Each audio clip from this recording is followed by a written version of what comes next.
Hi, I'm Amber Young, And I'm Barbara Phillips. and And this this is is Let's Let's Talk Talk EVM. EVM. All right, so to get us started, I want to just say a little disclaimer for myself and for Barbara. And the disclaimer is that all of the views that are shared in this podcast are our own, and they're not the views of the United States government. All right. So, with that, we're kicking off our third episode. Welcome, everyone. New timers or people who are coming back. Welcome to our podcast and hope you join us here weekly on Fridays or on our LinkedIn group for the podcast as well. So to kick us off, get started with our Barbara's Soapbox Moment. Yeah, and Amber's going to get back to you again about the conversation on LinkedIn because she's put some teasers out there. So we're excited about that. Anyway, my soapbox moment, just thinking about the topic and the privilege we have of talking with Louis here today about risk versus opportunity. You know, without risk, there is no opportunity, and any project worth doing comes with risk. Otherwise, it's operations, or it's punching out widgets, or whatever the answer is. But a project is always a unique endeavor. It comes with risk, and it's really just a matter of monitoring and controlling it. So a project without risk is really not a project worth doing. I'm sure that all of our listeners are in violent agreement with me on that. So that's a sort of a short soapbox moment today from me. But so without further ado, we are super excited to introduce Luis Contreras. No hablo español. See, Luis Contreras. What is it now, Amber? Luis Contreras. Yeah. Yes, you got it. I've known Louis actually for a long time. I've definitely seen you around the hood, seen you around the conferences, and I'm familiar with your tools, and I've seen them used at IVRs and things like that. So it's really a privilege to have you here in the Google Meet studio. Yes, and before we get Louis to introduce himself, I do want to share what our topic is going to be.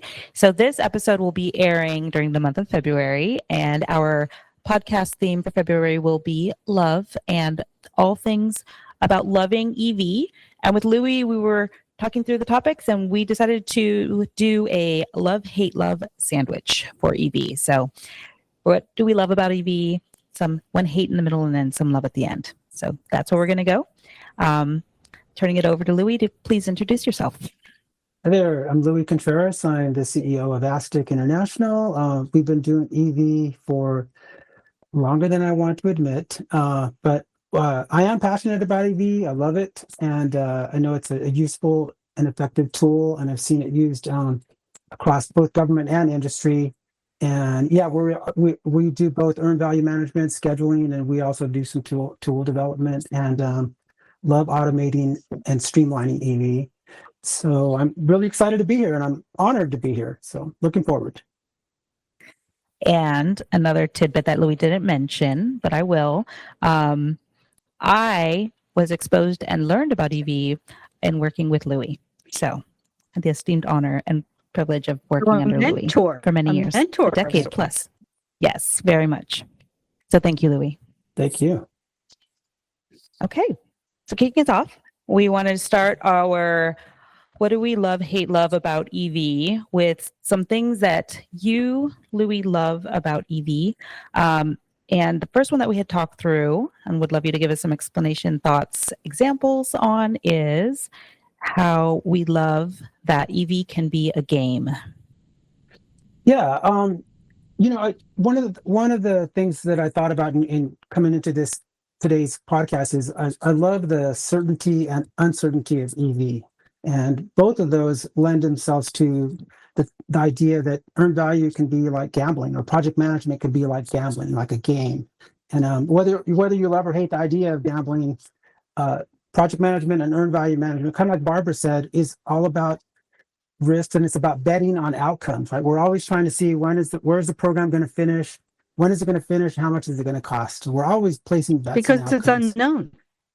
If it was known, you know, it wouldn't be a project. That's the whole thing. That's why we do earn value. Like, people act like it's just to get to the indicators, but it's not. It's to get to that predictability. Like, yes. Anyway, confirm. So he loves the game of it. Yeah, and I do want to make a little point of clarification, because we kind of talked this out prior. The difference between gaming in a negative sense and gaming in a positive sense. So gaming sometimes has the connotation of trying to find the loopholes and to subvert systems, gaming in a negative sense. But then gaming in a positive sense is really along the principles of game theory, for example, in mathematics or for software development. Most software environments are putting in some gaming elements to make it engaging and fun. And there's some really interesting philosophies that have come out of that. And I think when I hear loving EV as a game, it's more on that side of the gamification that makes people excited and interested and motivated and encouraged to continue doing the things that can be hard. One of the things about EV that I love that's in these veins is that it is hard. It is detailed, right? Rigorous and data driven. I love data. Barbara says that Amber all the loves time. data. I don't love data. What you get with the data. I love data. And it can be, it's so rich, but there's like a rigor, that precision and understanding of complexities that come from it too. That is natural to have some game in it. But one thing I want, maybe I can add something to that, because when I think of gaming or gambling with project management, I think of the fact that I'll often tell our project team, let's guess what the result will be. Like, let's guess if we're going to be ahead or behind schedule, or if we're going to be overrun or underrun when the month is over. And I tell CAMs that too. So it's just a way to have a little bit of fun, like who's going to be right? And that's another aspect about earned value that maybe people struggle with, I suppose, that it can be a little bit tough, right? To earn value, the data sometimes tells a story that we're not so happy about. But I do love that about data. I love that about metrics and using them to try to foresee what's going to happen next, right? So I'm really a big believer in data, metrics, leading indicators that are going to tell you what's likely to happen in the future. Segues a little bit to kind of a big idea that, like we talked about before, which is that something, maybe if we're jumping to hate a little early, we're going to flip between them. I know you're organized. You don't want to jump to hate, but the thing is that the sandwich. The thing is that, I mean, Louis, you were saying this too. People don't like to be wrong. Mm. However, I'm going to jump to culture, right? And IP to a meter principles, the culture of being okay to be wrong, right? Not being afraid of being wrong. Yeah. And getting used to, there were examples, Louis, please help me remember some of these, where you'd have, for example, the betting and the gaming of estimates. How long will this task take? How much effort will this task take? And getting people in the room and being okay. I think there was even an exercise with something with like throwing balls into a basket, like the estimate of estimating the whole concept of that. Yes, the funny thing is, I've done this in training where we'll have folks try to guess, kind of like guess the jelly beans in a jar, right? And what's surprising is how many adults in the room will be very hesitant to guess. And especially if they think we're going to be assessing afterwards who got closest, right? So it's human nature to not want to be wrong, like Barb said. And what you want to do with earned value and project management, I think, is make it okay to be wrong, make it okay to place your bets, because we have limited time, limited windows where we have to do this, right? Where we have to say, update the schedule or update our estimate to complete. And at some point you have to stop and roll with the number that you've come up with, right? The best that you could with the time that you had. So I think it's really important culturally to get used to betting and to be okay with it. And also to not take variances personally, right? Like you were saying, nobody wants to be wrong, so you have to make it okay to have variances.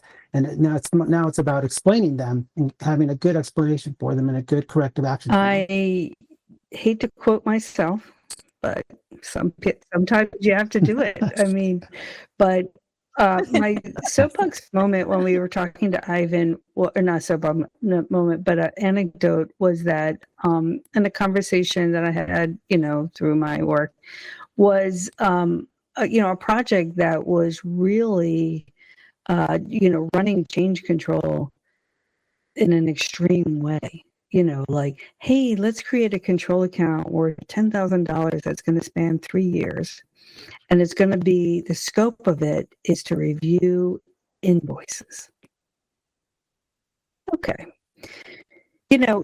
That is so extreme where, the fear or the hate, since we're using the H word, of, having to write a variance, of being wrong.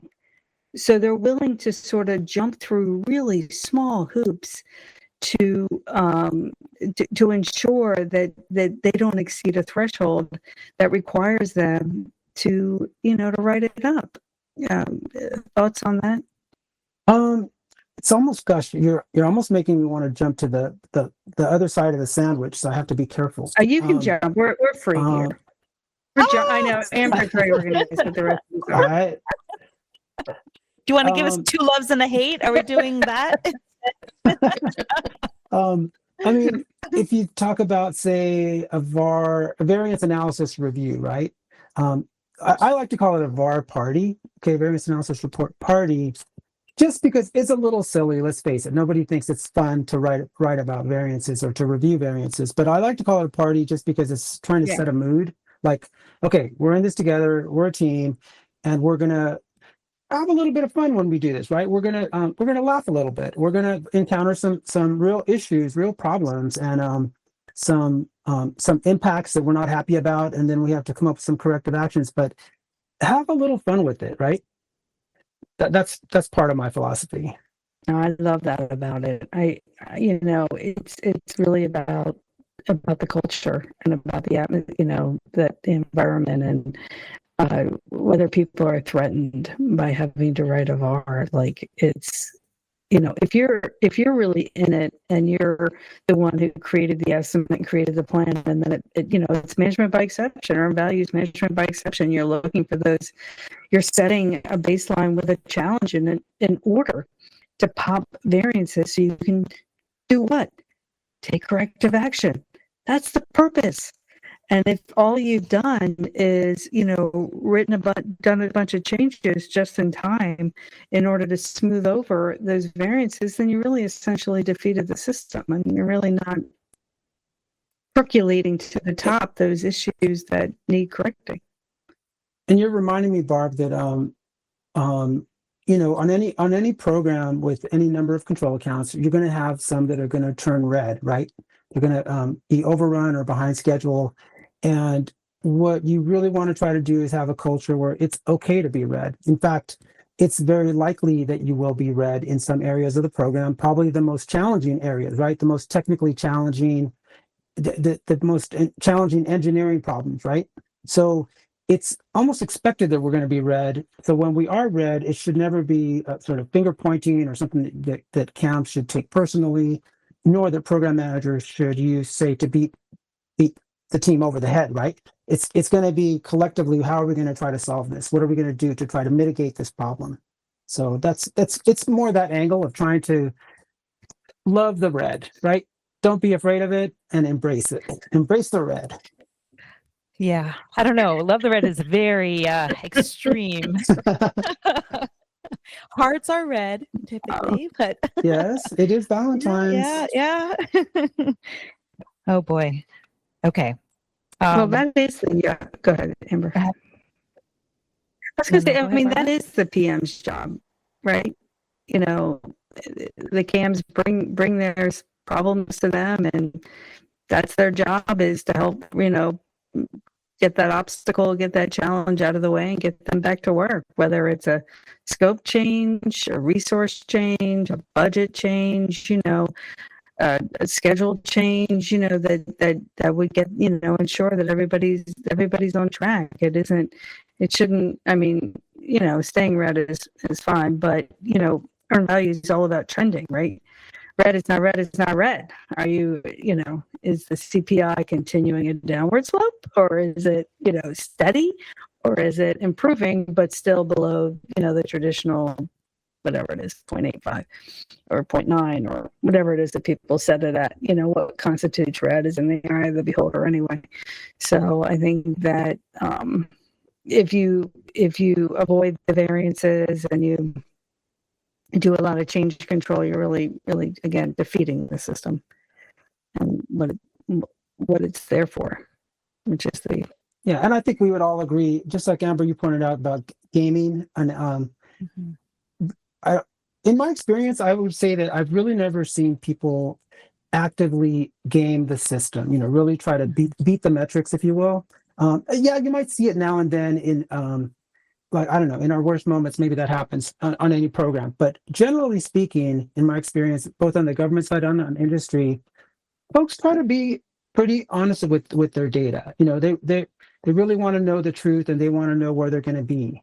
So again, like Amber said, it's about culture, and it really is important to encourage that kind of culture that lets the data tell its story. Agreed. Okay, then I'm going to now take us. Are we good with the topic, the first love of EV can be a game? Mhm. Happy with that? Okay, I'm seeing nods. So we'll move to hate. Little explicitly say what are we going to talk about with hate? And we designed that we hate when EV is thought of as just a report. So some thoughts on that. That would be one of my pet peeves, and it's a case where it's just sort of checking the box. It's a big data submittal to get that IPMR or IPM-DAR out the door at the end of the month, and folks start to see it as just like that's the big output, and as opposed to it's these are all tools, right? They're part of our toolkit to manage the program. We have a schedule that we're hoping is going to be really predictive for us, and then we have do things like schedule risk assessments where we're sort of figuratively, almost literally rolling the dice, right? Rolling the dice 1,000, 5,000, 10,000 times to see where we're going to land. So when you have a culture where the EV is just the report, what you see is people don't like it, right? If you're a CAM or if you're an analyst or a program management professional, project controls, you feel like you're wasting your time. Why am I doing all this work? And then it's just viewed as a report. So that's the downside of that when that happens. And I'm going to put you on the spot, Louis. Do you have any experiences to share where it began? You entered an environment where that was the view, and it changed. Yeah, because I think a lot of programs can fall into that, right? Because it is, let's face it, it is a big deliverable. So it is sort of the be all and end all to get a report out the door. And then there's a lot of oversight or folks looking at the results of that report. So it's easy to fall into that trap, I would say. But where I've seen it turn around is when you start to do things like let's have weekly meetings where we're looking at the schedule. Every 2 weeks, looking at the data, not just wait until the end of the month, but looking at it during the week, looking at driving and critical paths and actually running through those and trying to see if we can improve the logic or if there's any way we can pull in the dates. So I think the biggest antidote to EV is just a report is to actually use the tools that they give us, so especially, I'm going to say, especially the schedule, right? Louis, Really using it as a can tool. you comment on the relationship with the customer and the reporting, and what impact the customer's reaction is to? Yeah, I mean, I think that the customer, say the prime versus the major sub, or the government versus the prime, or even when I said that word versus, that already is implying an adversarial relationship, right? So there's that sort of scenario that can occur. There's also where you kind of get beat up with the report, right? Like there's like, oh, you got all these issues, you've got these data anomalies that tripped, these metrics that tripped. What are you going to do about it? You need to fix the data, right? And sometimes those can be maybe insignificant trips, right? They might not be the most important, the most meaningful. So then suddenly there's a lot of energy, a lot of calories being burnt on, say, some metrics that maybe aren't that important. And I'm not to say that, healthy, compliant data isn't super important, but I think there could be like a tilt where it goes too far, and it becomes all about, say, the health metrics of a report, and not about the actual I execution think of the you're project. dead on. I mean, I love to give my boss a report and they're like pointing out typos. Like, can you read the content? You know what I mean? Like that's essentially what you're saying, is that, it's easy to find that those kinds of, I'm going to call them editorial, to really downplay and trivialize, especially some of those health metrics and surveillance findings that really don't impact the credibility of the data.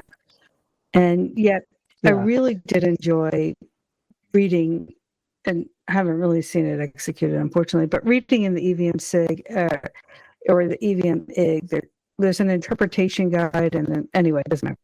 And then also now in the IPM DAR, where in the IPM DAR, I've read it in excruciating, it's 14 pages, like single states. Anyway, one of the key things that's in the IPM DAR is like a choice of 3 ways to do the bars. One is based on thresholds, but the more engaging one is where you do that staggered reporting, where you give the customer like a flash report of your Right, you're getting the yes. schedule. I use the term flash report, there's other terms, but a flash report, they review the data and say, I would like to please see a VAR on this, and this, whether or not that control account has met any. Maybe they'll use the thresholds to help them, slice and dice, but whether or not that control account has met that threshold or not, they can say, I want to read one on this. And also to limit it to 15, the 333, that's 9, plus the variance of completion, the current cum schedule costs, and then the variance of completion. And then just, don't end up with a 120 page, variance analysis report that nobody's reading. But that is checking the box, for getting credit for the deliverable. Have you seen that where it's actually been in practice, where you're really asking the customer, what bars do you want to see?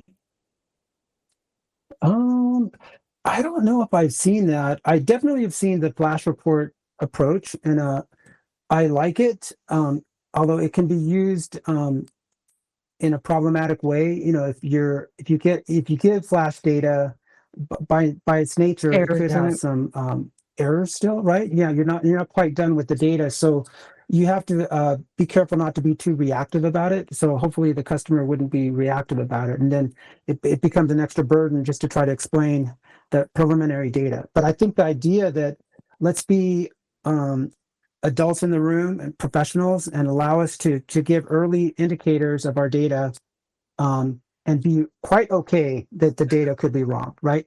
We're really trying to see where it's pointing us to, and it takes is written so that when you give those interim deliverables, it's only the final one, or at day 16, that counts. So you get full privilege to overwrite, what was in your flash report. And if you give them an early version of your schedule too, and then you make corrections after that. But I feel like what's in that DID is really not. I asked a lot of people. You're not the only one. I haven't seen it really realized, because I know that in the most direct experience I've had in the last couple of years, it requires an educated customer. Yeah, I agree. Very It requires dedicated and an educated. educated team, really. Yeah, Hmm. absolutely. Hmm. Yeah, yeah. So, Amber, where were we? We were on hate. We were on hate, and one of the thoughts that I think we potentially were thinking to talk through here is when EV is thought of as a report, one of the outcomes that could potentially come out is that the culture of the organization is one that is constantly threatened by the data. Yeah. So we did talk to this a little bit before, but being threatened by the data is in contrast to wanting the data to tell the truth, the actual story, right? So Mhm. yes, the story might be threatening in a sense, but we don't need to be afraid of it. I don't know. What are your thoughts on that, Louis? Yeah, I think that's another area that culturally it's one to be really mindful of. For example, if you were, say, updating the schedule, you're on day 16, that report's due out, right? So you have to close the books, and let's just say that the critical path is showing us 6 months later than we were last month. Do you roll with it? One might say, well, it is what it is, and we're going to address it. We're going to see if we can mitigate it. Another PM, for example, might say, no, we need to pull that date back until we're sure that that's real, right? I think most of us have heard that kind of conversation of, well, no, we're not ready to reveal that yet. Let's see if it's real first. So I think, like you were saying, Barbara, as long as everyone, that like the whole team, both the customer and the contractor are really on the same team, then they should encourage getting that report out, but also not being, like I said, overly reactive about it, because they know you're working it, and kind of just understand that. So I say you got to let the data go. You really do. Let it rip. Let the data rip. That's the motto there. I love it. I love that. We turned a hate into a love. Very good. Thanks, Louis.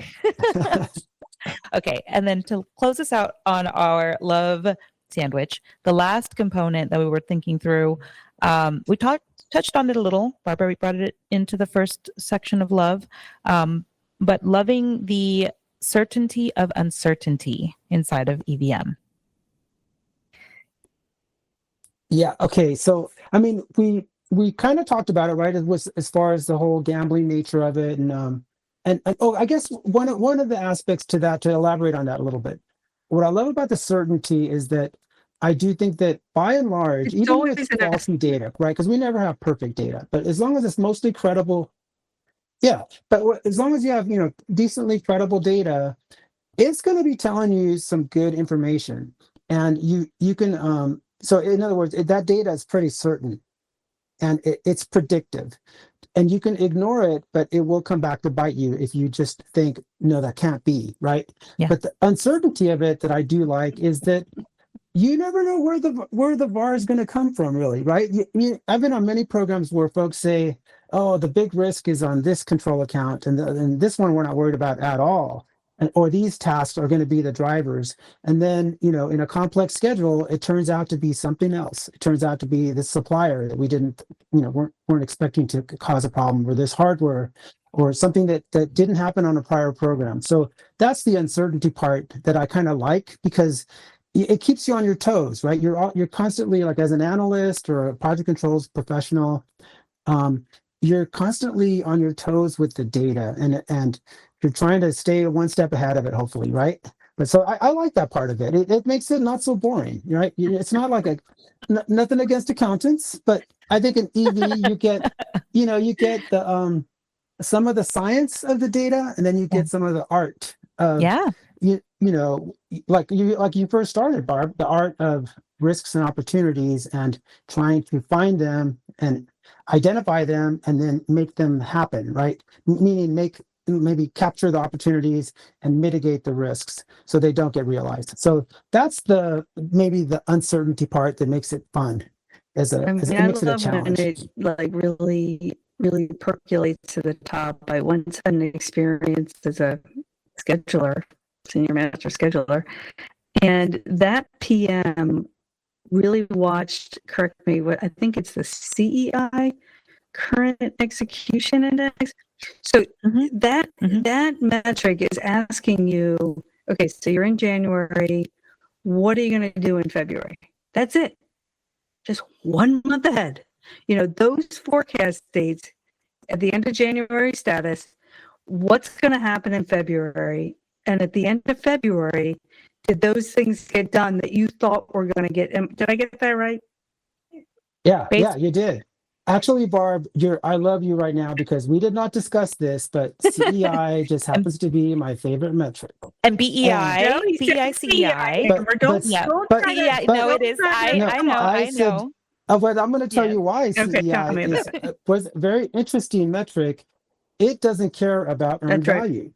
It doesn't care. It doesn't care about a baseline. It doesn't care about BCWP or what you've earned. It's all about what you forecasted last month versus what you did. So it's a really, I call it a brutal metric because it's very unforgiving. It's super frank, right? It's that friend who tells you something you didn't want to know, because it's just brutal, and it is like a total reality check.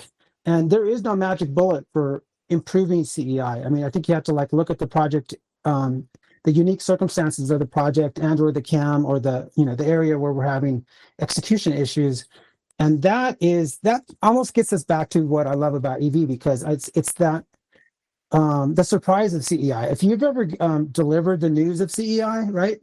It's hard because especially if you put CAM's names against it and show, or IPTs, and say, here's your performance last month. You only did 60% of what you said you would do. I mean, It you only sounds had terrible, right? It 2 sounds so tasks. almost Okay, insulting. yeah. Like, That's a problem too. Yeah. oh, Barb. Actually, Barb, okay, you just played into something I didn't want to forget, because one of the things we talked about it making EV fun is it's almost like the language of EV, right? Like a VAR party just sounds more fun than a VAR review.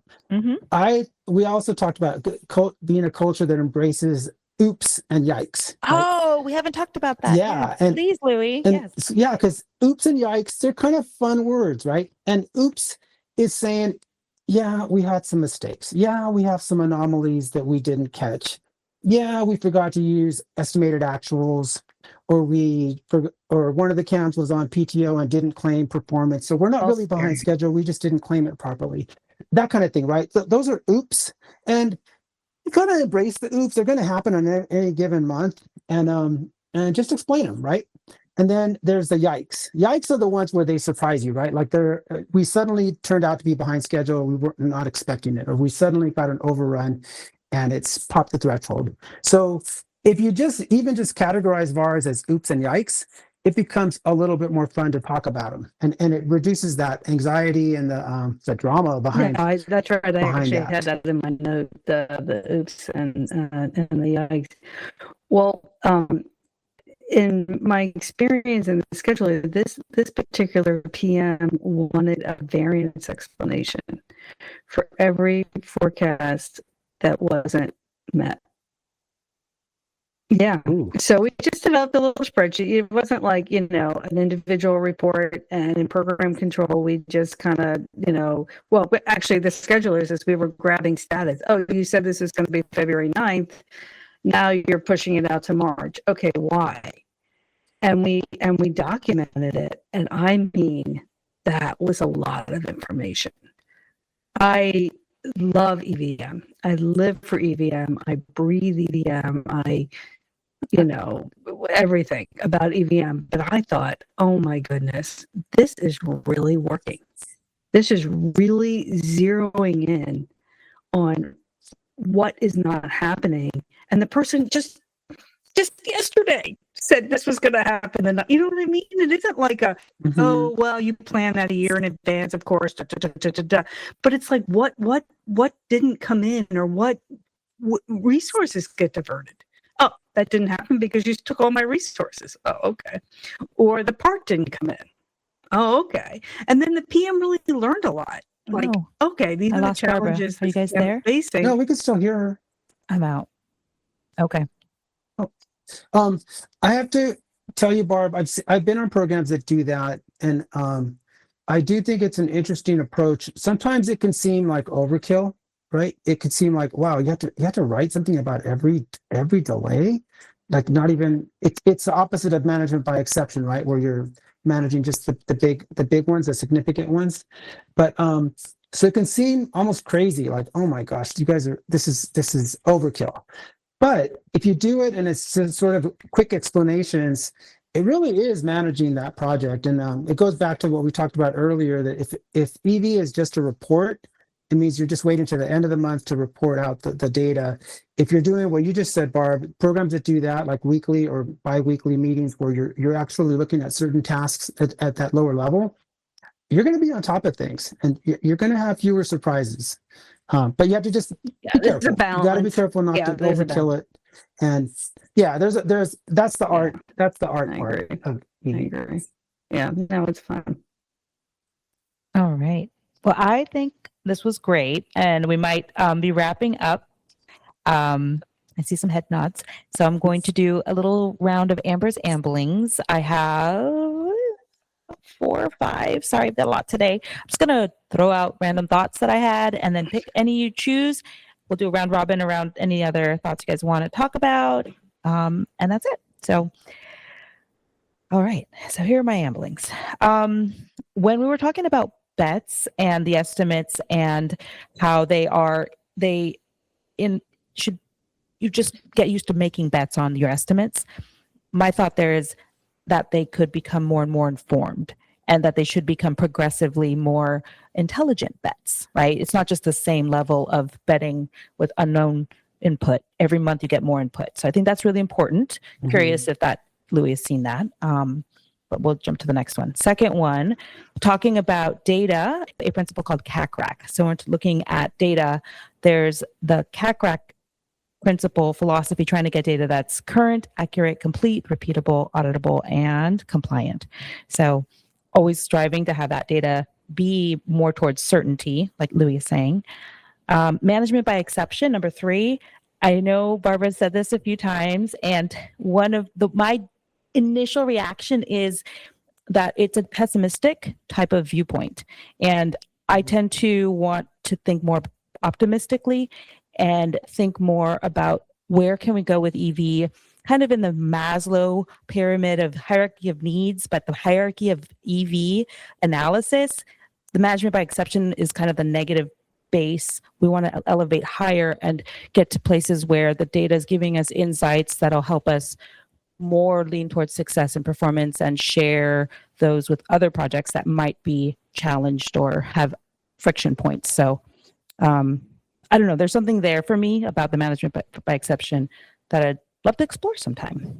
Then number 4, I think we're on CEI. Oh no, that one I'm going to leave that one at the end. So number 5, LinkedIn group. There were some things there, Barbara, if you wanted me to talk to the group about. So just let me know. There's some conversations that are starting. So want to see if Barbara wants us to talk to any of that before we close out. And then closing out for me, this is a fun one. I hope this is a fun one for you guys. So this is related to the games.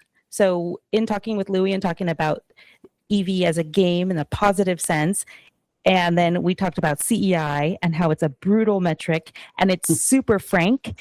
It immediately had an association for me with a game that I'm playing right now. So if anyone plays this game, you might know. It's called Brawl Stars. It's an amazing app. And I have some kiddos in my life and I play it with them and you battle each other and there's all these little characters. And one of the characters is Frank and he's Frankenstein. And he is super brutal. And he's so brutal that he's paralyzing, literally paralyzing. So don't let your data be paralyzing to you. Okay, I'll end you with that. So you guys, closing thoughts. Well, okay, I'll just say Barb, do you have some or do you want me to go? The idea of an estimate getting more accurate as time goes on is sort of spot on. I'm showing, but I know we're just going to have audio, but, sort of, it starts plus or minus 4 inches apart on a graph, and then time goes on, and then it's 3 inches, then it's 2 inches, then it's 1. I mean, as you learn, your estimates should get better. Piece. So I think that is a well-known graph, plus or minus, and that's why some organizations, build their contingency or other euphemisms for that, based around that plus or minus, that they go back and they collect historical data on sort of how it turned out and what that plus or minus was, and then build that kind of buffer into it because it's known that it's unknown, sort of thing. But the management by exception, I don't know. We just, Amber and I love each other so much. But this is like, I'm a little hard over on this because this is the point of the system. You want things to percolate. You want those variance reports so you can take corrective action, so you can use the system. If everything's humming along, is it worth doing? Then it probably has no risk. It's a trivial I think there should be project more then. that you look at than just the things that percolate. I think you should be looking at a lot more. And if you're only looking at that, if you are only managing by exception, you're missing a lot of opportunities. Well, now that's fair my own personal because goal. it's finding the risks, but not the opportunities. But sometimes the exceptions can be overperformance. Like, oh, we have a lot of dollars here and they're not using them. Why aren't they?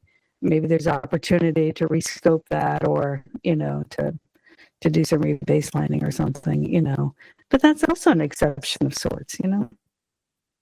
Well, you guys have really gotten my juices flowing on this whole thing because, I definitely want to double down on what you said, Amber, as far as informed betting, right? This is informed decision-making for sure. No question about that. Mm-hmm. And then the second one is management by exception. Also, I have to say that sometimes I'll tell people EV is all about management by exception. That's the essential element of it.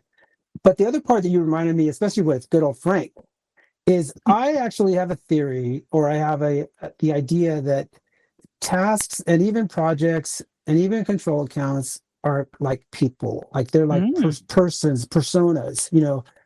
You can say that like a task that has no predecessors or successors is kind of a loner, a little bit kind of introverted, they don't have a predecessor. Wears all black. Yeah, they don't have a successor. Yeah, a little gothic, but that's a way to have fun with metrics in a way, or with the data. Like give it a personality. Like this is an angry task. It's been angry because it hasn't been started and it was supposed to start 3 months ago. Mm-hmm. So those are angry tasks, right? And just that kind of thing. I really believe that you can have that kind of fun with the data and with EV. And I would encourage everybody. I guess my parting message is to find your passion in EV, whether it's analytical, it's the data, it's the metrics, it's the people side of it, which is also really important, super important, the culture side of it, and helping people, right? Because when there's a red control account or a red project, it means they need help, right? So you need to help the CANs, help the PM to pull that program in, right? Try to minimize the underrun and minimize the delay. So you go into it with a helpful and fun spirit. I love that. Yes. Thank you, Louis. I think those are fine parting words. Those are great words. I think perfect ending. Right there. Yep. We're gonna bring the love, Louis. Stop here. Okay. So all right. Thanks everybody. Thanks, this was everyone. A lot of fun. Thank you so much. It's fun. All right. So signing off Let's from talk EVM. Let's talk EVM.